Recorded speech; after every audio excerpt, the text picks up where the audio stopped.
So I have to say I'm delighted that you're here, but I'm a little intimidated to be interviewing one of the greatest interviewers of all time. So if you want to give me tips along the way, feel free. Okay, well, if I feel like you phrased a question incorrectly or could have done something more searing and probing and insightful, I'll be sure to let you know, Jim.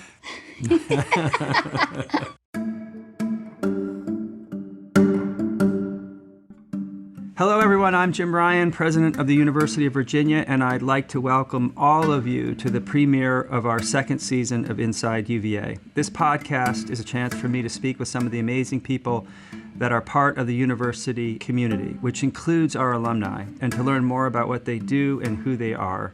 My hope is that listeners will ultimately have a better understanding of UVA and a deeper appreciation of the remarkably talented and dedicated people who make up the UVA community.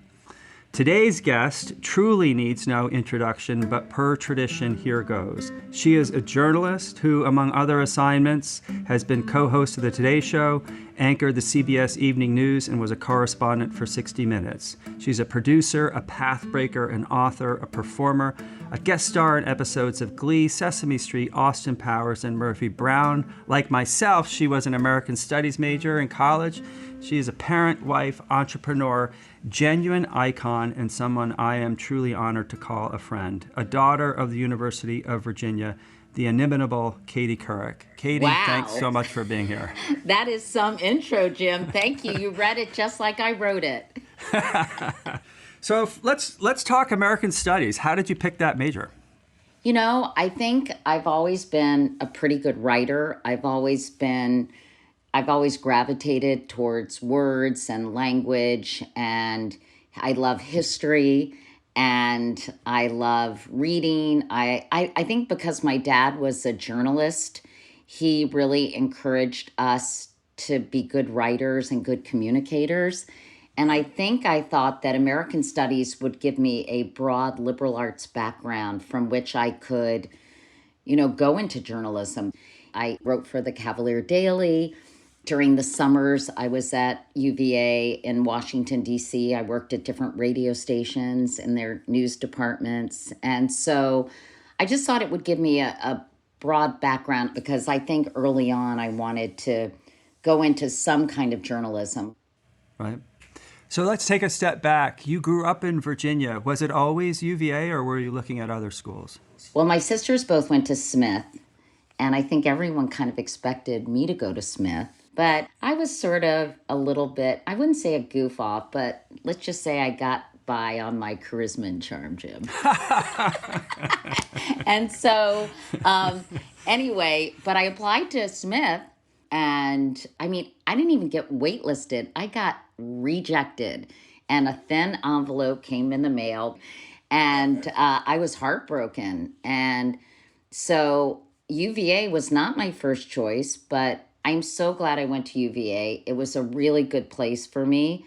I think I got a really well-rounded education. I loved it. I lived on the lawn. I was an RA. I embraced it so, completely. And I think Smith would not have been necessarily the right place for me. And that's what I tell kids, Jim. They usually end up where they should, as long as they really take advantage of the opportunity any college or university presents them with.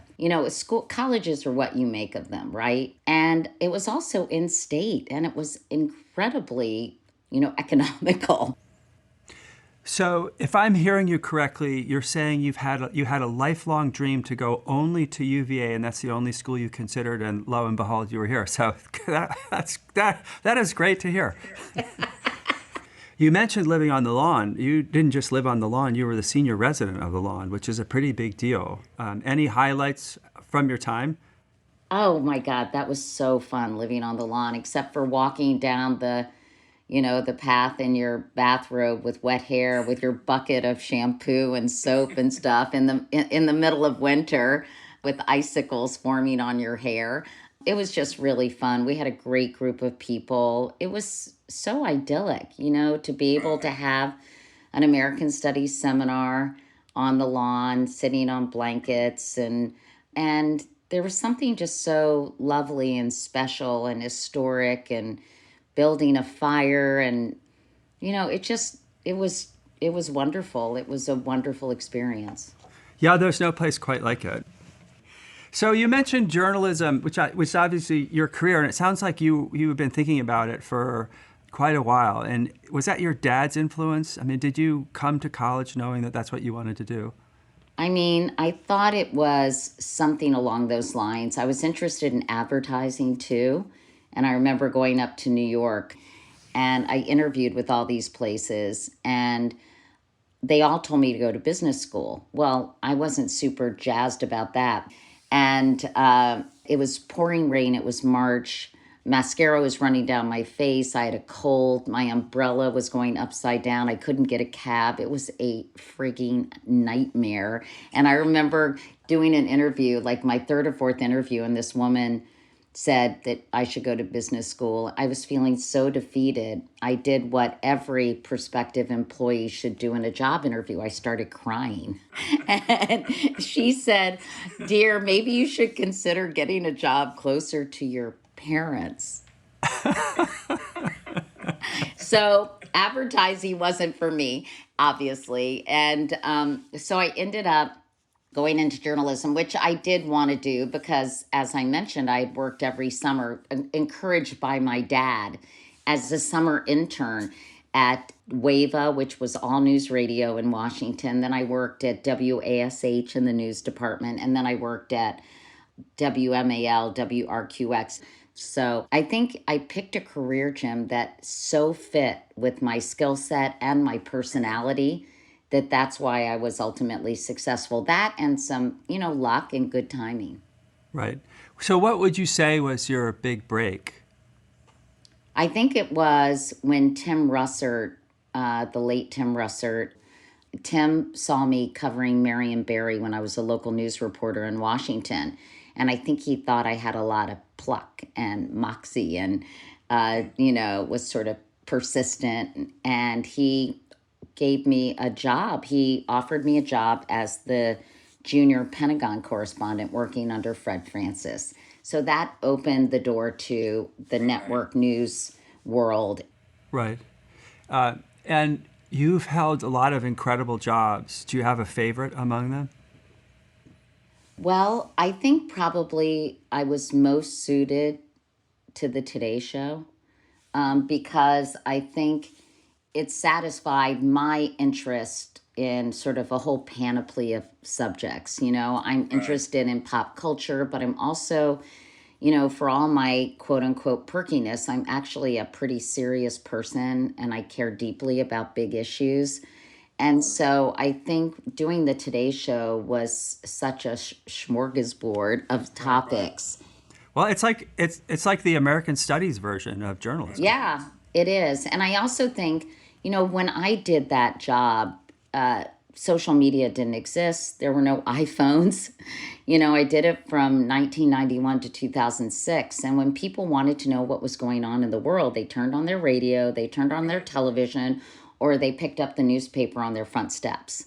And so I think that we were able to almost establish be such an important part of the news cycle, set the tone for the day, what people were thinking about, looking at. And there wasn't this paradox of choice where there's just so many outlets. And I feel like that's when the show was really, really important. And it's still important, but just its importance has been diluted by so many other options. Right. So as I mentioned earlier, you are widely and rightly known as one of the best interviewers of all time. I'm curious from your own perspective, do you have a favorite interview that you remember? And do you have, let's call it, a least favorite interview? What's the best and worst in your mind? I mean, that is so hard. That's kind of like asking someone what is the best meal they've ever had. But having said that, I think one of the interviews I'm proudest of was the interview I did with Sarah Palin in 2008, because I think it revealed a lot about who she was, about whether she was really ready to be vice president, whether she actually had an understanding of the issue, her ability to be a critical thinker and to express sort of public policy in a meaningful way. And so I really prepared for that interview. And I didn't go trying to embarrass her or, show what she didn't know. But I thought it was really important to go through, to ask her some questions that really required accumulated knowledge and an ability to think deeply about some of these things. And I think she failed. And because of that, I think it gave people pause about her ability to be a heartbeat away from the presidency. So I was very proud of that. And I prepared for days for that interview. I think the worst interview, I did an interview with John and Elizabeth Edwards that was sort of tone deaf. It was about Elizabeth, and her cancer had come back, and it was kind of about her decision to continue campaigning for her husband. And of course, this predated all the scandal. And I think I asked her about, her choices in a way that was weirdly insensitive or came off that way. And I regret it because I had lost my husband to cancer. I was somebody who understood what it was like to experience it. And I just feel like it didn't reflect who I was or how I felt about her situation or the way their family was suffering and dealing with this, something I was all too familiar with. Right. So your latest venture is Katie Couric Media. Can you talk a little bit about that, the why and the what, and how it's going? Sure. Well, as you mentioned, I have done a lot of big jobs. I've been very fortunate. I did the Today Show for 15 years. I was anchor of the CBS Evening News. And after that, I did a talk show for 2 years. And then I worked at Yahoo because I saw this digital revolution happening before my eyes. So after doing all those things, I thought, gosh, I don't necessarily want to go back to a network. It's hard to go back. And other people, were coming through the ranks and doing a great job. And so I thought, I still want to work. I love what I do. I'm still endlessly curious. So why not, given the fact that there's so much disintermediation, you don't need the network structure to communicate with an audience. You can do it on podcasts. You can do it on social media. You can do it on YouTube. You can do it on streaming networks. And so as a result, I thought, I'm just going to do my own thing. My husband, John, has a background in finance and was really kind of semi-retiring. And so he said, I'll help you. So now we have about 40 employees. We do a 6-day-a-week newsletter called Wake Up Call, and people can sign up by going to katiecouric.com. We have a really vibrant website. We work with purpose-driven brands to focus on things like health and wellness, cancer prevention, environmental sustainability. And, and it's going really, really well. We have a very engaged audience. I think because I got into the business when I did, people look to me as someone they can trust, someone who is not going to be unprepared for an interview, someone who's not going to give things that are not factually correct. And so as a result, I'm able to interview Neil Katyal, a constitutional scholar, about what it means to go into Mar-a-Lago and what are the consequences of former President Trump's legal challenges. Or I can talk to my friend Lindsay Addario, is the incredible photojournalist who's covered so many war zones, and she's in Ukraine right now. She has an exhibition coming up in New York, so I just sent her like 6 questions about her work and the most interesting stories she's ever covered and what she tries to capture in her photographs, and I'll have that in my newsletter. And I'm developing some documentaries, so I'm able to continue doing what I love, and I am the boss of me, as our kids used to say. Right. Well, it seems like it's harkening back to a certain extent to the Today Show, where you could cover a huge range of topics, but you get to decide which topics.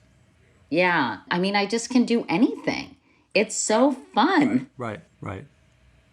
So let's shift gears for just a second. I've really admired your philanthropic work, and I wonder if you can talk a little bit about the causes that you've championed that are near and dear to your heart, and how you decided to use your platform really to bring attention to causes that you believe in, including cancer detection, prevention, and treatment.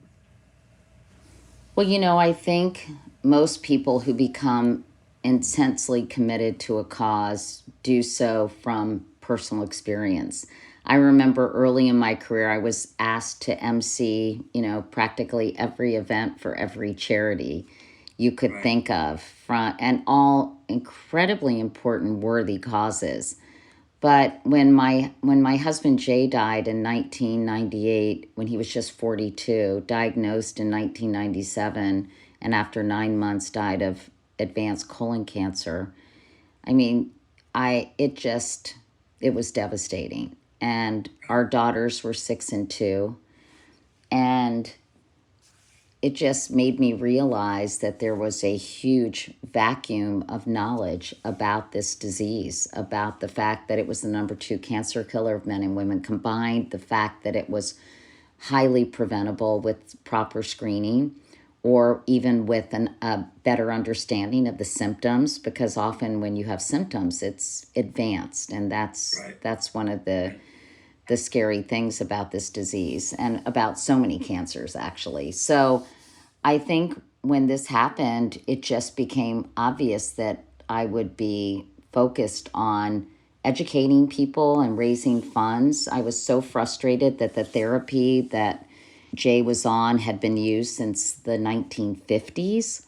And, I thought this is impossible. We have to make more progress in coming up with better treatments and diagnostic tools and prevention strategies for colon cancer. So I did my colonoscopy on the Today Show just to kind of destigmatize and demystify the procedure. And then from there, I focused on raising a lot of money. I started the National Colorectal Cancer Research Alliance, where we got people, experts from about every aspect of the disease.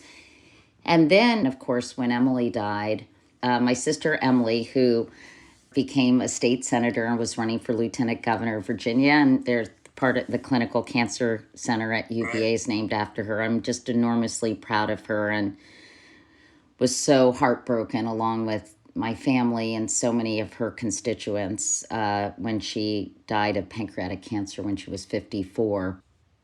And thought, gosh, all cancers need more funding. I knew that only 1 in 10 promising research proposals was funded by the NIH. And I said, there are a lot of great ideas out there that just can't get funding. And we have to take up the slack. So with 8 other sort of type A women like Sherry Lansing, who was a very well-known Hollywood executive, and Lisa Paulson, who was in charge of the EIF, which is the philanthropic arm of Hollywood, and some other women in marketing and all kinds of backgrounds, we started Stand Up to Cancer. And we thought cancer research shouldn't be so siloed. It should be more collaborative and less competitive. And we need to really help fund these dream teams of scientists who are all working on the same things, and they need to get together. And we've raised over $700 million. I think our research has contributed to something like 9 new FDA-approved drugs. So that has been my main focus for the last 20 plus years. But I'm also doing other things. I'm very interested in ALS research. I'm executive producing a documentary about a remarkable young man and his wife, Sandra, who met during the Obama campaign and have really spearheaded 3 important pieces of legislation on Capitol Hill using their political acumen and their ability to be sort of community organizers, from working on the Obama campaign to changing changing a lot of people's lives with ALS. And, it reminds me of that famous Margaret Mead quote, never doubt the power of a few committed citizens to change the world. Indeed, that's the only thing that ever has, something along those lines. But I think it just shows you can really, accomplish something if you set out to do it and are sort of relentless. Okay, so last question. If you were interviewing Katie Couric for a UVA podcast, what question would you ask her that you haven't already been asked? How do you feel about the steps the university has taken to mitigate some of the less attractive chapters of its history? But I'll ask you that question. What do you think? And has the university and the community writ large done enough? So taking the first part, I feel like UVA is a different place today than it was when I went to grounds in 1989 to be a first-year law student. At that time, there was very little conversation about the less attractive chapters of UVA's history. And, it was not a conversation about the good, the bad, and the ugly. It was mostly a conversation about the good. And I think that today there is a much greater recognition about UVA's full history and, a pretty robust conversation. And I think that's a healthy thing. And I sometimes think that people go to either extreme. They just want to talk about the attractive parts or they just want to talk about the ugly parts. And I think where we're trying to get is to be comfortable recognizing that history is as messy as the current reality. You can't pick one strand and say that that defines an era. And just being able to have an open conversation about the history is, I think, really important. In terms of whether we've done enough, I think we've done a fair bit, but there's always more to do. I mean, we have done more in terms of telling the full story of UVA, whether it's putting up the memorial to enslaved laborers, which is, I think, a fantastic memorial, to putting up historical markers that tell the full story of UVA up to the present. So markers about the admission of women to UVA, markers about the coat and tie rebellion, portraits of faculty like Rita Dove, all in an effort to make it clear that history at UVA didn't stop in 1950. It continued, and some of the most important chapters actually happened after 1950. All of which I think is part and parcel of being a university founded by Jefferson, who famously said, we're unafraid to follow truth wherever it may lead. And I think we absolutely ought to apply that maxim to the history of the university. And we're getting there. And it is an honor to be a part of that.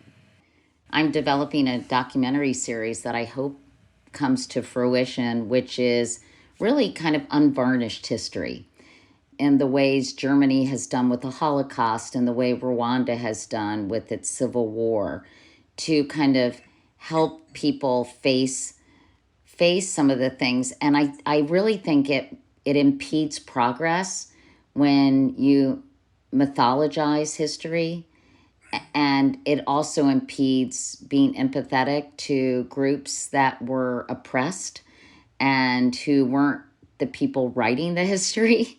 So I think that we could learn a lot from those other countries. Brian Stevenson is a person I admire so much. You and me both. And he and I have talked a lot about that. I did, a National Geographic series, and one of them was on Confederate statues and iconography. And that's why I was in Charlottesville covering the Unite the Right rally and really focused on sort of the statue of Robert E. Lee in the middle of the town square. And, he talks about appreciating history and not to be ashamed or embarrassed, but just to have a deeper understanding And I remember I interviewed Gary Gallagher in Charlottesville, the history professor. Yeah. And I remember him saying to me, Gone with the Wind has done more to miseducate people about the Civil War than any history professor could. You know, I think we have these pop cultural references that shape our perspective in a way, and oftentimes they're really wrong. I agree. I also think that sometimes we fail to recognize and acknowledge progress. So, you know, the idea that it's no better in 2022 than it was in 1960, which is false. And I think what it does is it dishonors those who worked so hard to improve conditions for people who were oppressed. And not recognizing the improvements, I think, does a disservice to those who came before. So I think some of it, I mean, in some respects, you know, the starting point is humility. Humility about the present, humility about our own roles in the present, and recognition both that those in the past didn't always meet the aspirations that they had for themselves, just like we don't. But at the same time, humility that we're not the first to recognize a problem and try to work on it. And there are those who came before us that deserve our credit and gratitude for their work. I think it's so important, but increasingly difficult to have nuanced conversations that will allow people to recognize failures, but also appreciate circumstances. Right. Well, Katie, I will officially end the podcast here. I really want to thank you. It's been a total delight to spend time with you, and I really appreciate your taking the time. Absolutely. It was fun, and I think you've got a future in podcasting, Jim. Inside UVA is a production of WTJU 91.1 FM and the Office of the President at the University of Virginia. Inside UVA is produced by Kaylee Obermeyer, Mary Garner McGee, Brooke Whitehurst, and Matt Weber. We also want to thank the Katie Couric and her team, especially Adriana Fazio and Sam Phelan. And as always, we are so grateful for the work of Maria Jones and McGregor McCants. Our music is Turning to You from Blue Dot Sessions. Listen and subscribe to Inside UVA and Apple Podcasts, Spotify, or wherever you get your podcasts. We'll be back soon with another conversation about the life of the university.